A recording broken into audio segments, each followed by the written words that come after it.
Egyptian architects carefully planned buildings, aligning them with astronomically significant events such as solstices and equinoxes, and used mainly sun-baked mud brick, limestone, sandstone, and granite. Stone was reserved for tombs and temples, while other buildings, such as palaces and fortresses, were made of bricks. Houses were made of mud from the Nile River that hardened in the sun. Many of these houses were destroyed in flooding or dismantled. Examples of preserved structures include the village Deir al-Madina and the fortress at Buhin. Egyptian pyramids referenced the rays of the sun and appeared highly polished and reflective, with a capstone that was generally a hard stone like granite, sometimes plated with gold, silver, or electrum.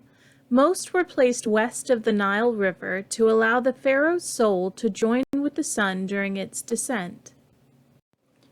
About 135 pyramids have been discovered in Egypt, with the largest in Egypt and the world being the Great Pyramid of Giza. Its base is over 566,000 square feet in area, and it was one of the 7 wonders of the ancient world. The Giza necropolis, built in the 4th dynasty, includes the Pyramid of Khufu, also known as the Great Pyramid or the Pyramid of Cheops, the Pyramid of Khafre, and the Pyramid of Menkaure, along with smaller Queen's pyramids and the Great Sphinx. The limestone statue of a reclining sphinx, a mythical creature with a lion's body and a human head, is located on the Giza Plateau to the west of the Nile. It is believed the face is meant to represent the pharaoh Khafre. It is the largest and oldest monolith statue in the world, at 241 feet long, 63 feet wide, and 66.34 feet tall. It is believed to have been built during the reign of Pharaoh Khafre. It was probably a focus of solar worship, as the lion is a symbol associated with the sun.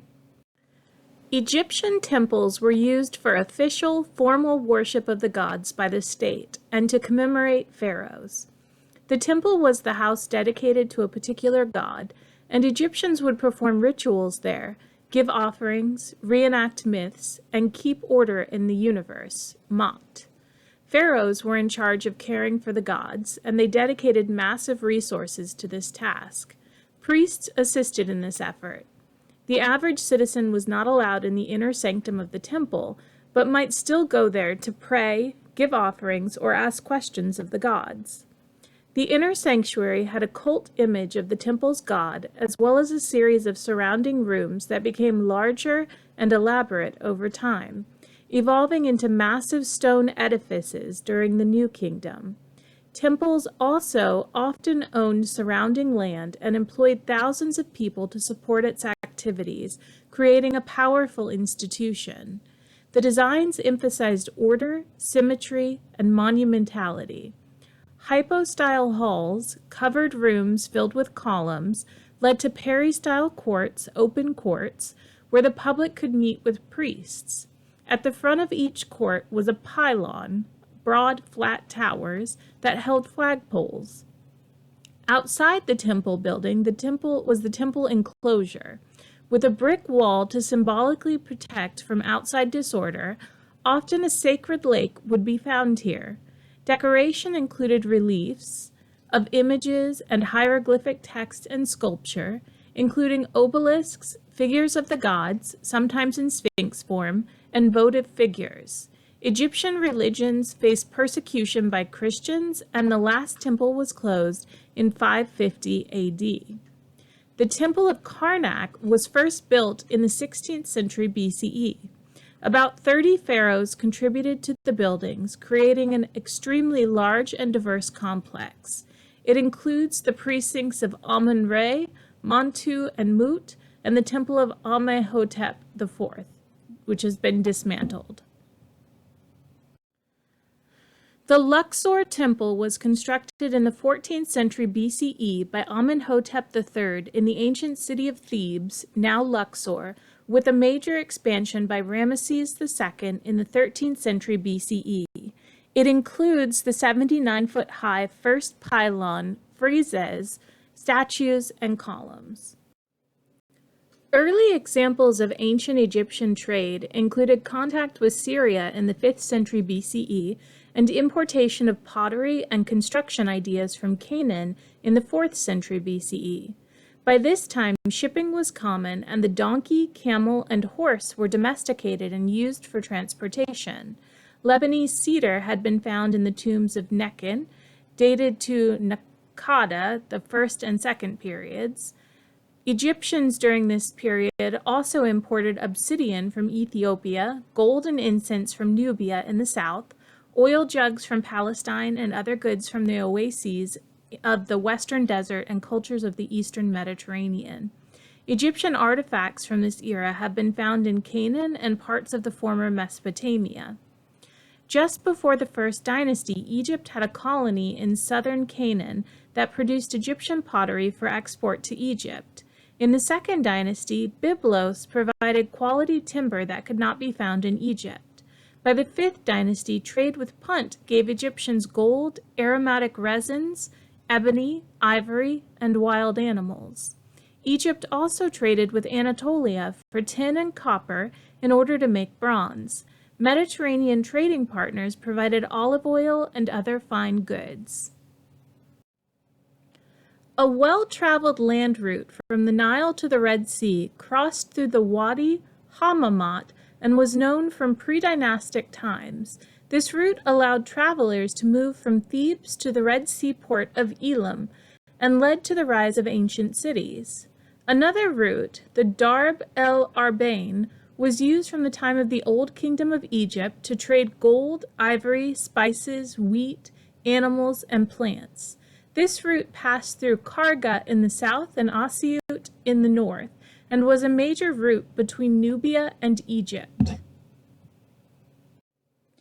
Egyptians built ships as early as 3000 BCE by lashing planks of wood together and stuffing the gaps with reeds. Pharaoh Sahure of the 5th dynasty is known to have sent ships to Lebanon to import cedar and to the land of Punt for myrrh, malachite, and electrum. Queen Hatshepsut sent ships for myrrh in Punt and extended Egyptian trade into modern-day Somalia and the Mediterranean. An ancient form of the Suez Canal is believed to have been started by Pharaoh Senusret II or III of the 12th dynasty in order to connect the Nile River with the Red Sea. The Middle Kingdom, from 2134 to 1690 BCE, was a time of prosperity and stability, as well as resurgence of art, literature, and architecture. Two major innovations of the time were the block statue and new forms of literature. The block statue came into use during this period.